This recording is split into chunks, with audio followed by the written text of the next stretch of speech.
حسب خیال کے معزز ناظرین السلام علیکم۔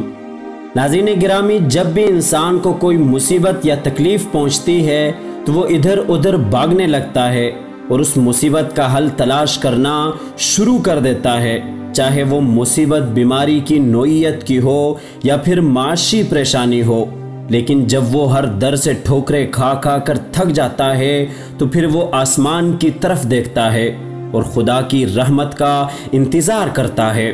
اسی رحمت کی امید کے لیے گزشتہ رات پورے ملک میں چھتوں پر چڑھ کر اذانیں دی گئیں۔ ان اذانوں کو لے کر سوشل میڈیا پر ایک بحث چل پڑی ہے کہ یہ اذان دینا سنت ہے یا بدعت یا پھر مباح فعل ہے۔ آج کی اس ویڈیو میں ہم اسی موضوع کو ڈسکس کریں گے۔ مزید ڈسکس کرنے سے پہلے میں آپ سے اتنی گزارش کروں گا کہ اس ویڈیو کو بغیر سکپ کیے آخر تک دیکھیں تاکہ آپ مکمل معلومات سے مستفید ہو سکیں۔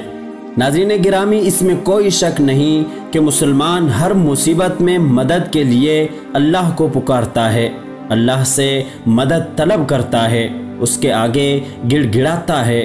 مگر ایک بات یاد رکھنی چاہیے کہ مدد طلب کرنے کے لیے، اس ذات کے آگے گڑ گڑانے کے لیے بھی ہمیں اسی راستے پر چلنا ہوگا جو آپ صلی اللہ علیہ وسلم ہمیں بتا کر گئے ہیں، نہ کہ اپنی من مرضی کر کے جو جی میں آئے کر گزریں اور ہماری عبادت بعد میں خدا کی ناراضگی کا سبب بنے۔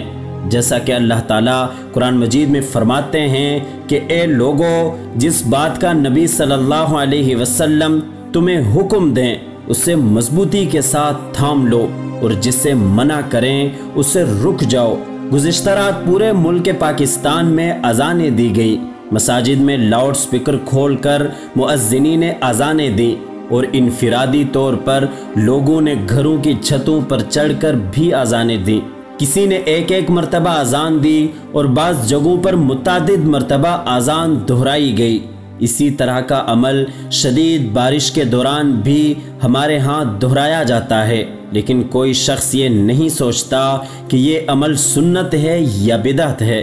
ناظرین گرامی، یہاں دیکھنا یہ ہے کہ آپ صلی اللہ علیہ وسلم کی زندگی میں طاعون جیسی وبائیں پھوٹتی رہی ہیں، بارشیں ہوتی رہی ہیں، طوفان آتے رہے ہیں۔ اگر تو اس طرح کا کوئی فعل بھی آپ صلی اللہ علیہ وسلم کی زندگی یا صحابہ کی زندگی سے ثابت ہو تو لازمی اذان دینا چاہیے، نہیں تو اس سے ترک کرنا واجب ہے، چونکہ وبا کے ایام میں اذان کہنا اور وہ بھی ایک مخصوص تعداد میں اور مخصوص اوقات میں کسی شرعی نص صحیح سے ثابت نہیں ہے۔ اور وبا کے ایام میں رات کے وقت گھر کی چھت پر 11 بار اذان کہنا کسی بھی صحیح روایت سے ثابت نہیں ہے، بلکہ یہ ایک نئی ایجاد کردہ بدعت ہے، اور بدعت سے انسان اللہ کے غضب کا شکار ہوتا ہے اور اللہ کی طرف سے رحمت اور شفا اور اس طرح کی وبائی امراض سے چھٹکارا نبی صلی اللہ علیہ وسلم کی کامل اطاعت کے ساتھ ہی مل سکتا ہے۔ لہٰذا اس طرح کی نئی ایجاد کردہ بدعات و خرافات سے اپنے آپ کو دور رکھنا ہر مسلمان پر لازم ہے۔ آپ صلی اللہ علیہ وسلم کی حدیث مبارک ہے کہ ہر بدعت گمراہی ہے اور ہر گمراہی جہنم لے کر جانے والی ہے۔ ناظرین گرامی، ہمارے لوگوں کا مسئلہ یہ ہے کہ آسانیاں تلاش کرتے ہیں اور مشقت سے دور بھاگتے ہیں، اور اذان والے مسئلے کو لے کر بھی اسی بات کو ترجیح دی گئی۔ یہاں بھی لوگوں نے یہ کہا کہ ہمیں دعا بھی کی کرائی مل جائے، خود کرنی ہی نہ پڑے، لیکن کسی نے بھی اس راستے کو اختیار کرنے پر ترجیح نہ دی جس کا آپ صلی اللہ علیہ وسلم حکم دے کر گئے۔ آپ صلی اللہ علیہ وسلم نے ان حالات میں بھی صلاۃ الحاجات پڑھنے یا صلاۃ التوبہ پڑھنے کی تلقین کی ہے۔ اس رستے کی طرف کوئی بھی نہیں آیا۔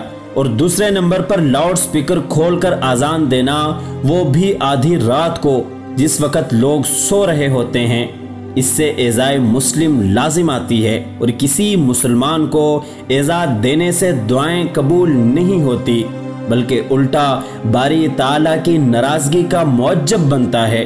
اللہ تعالیٰ سے دعا ہے کہ اللہ ہمیں قرآن و سنت کے مطابق زندگی گزارنے کی توفیق عطا فرمائے۔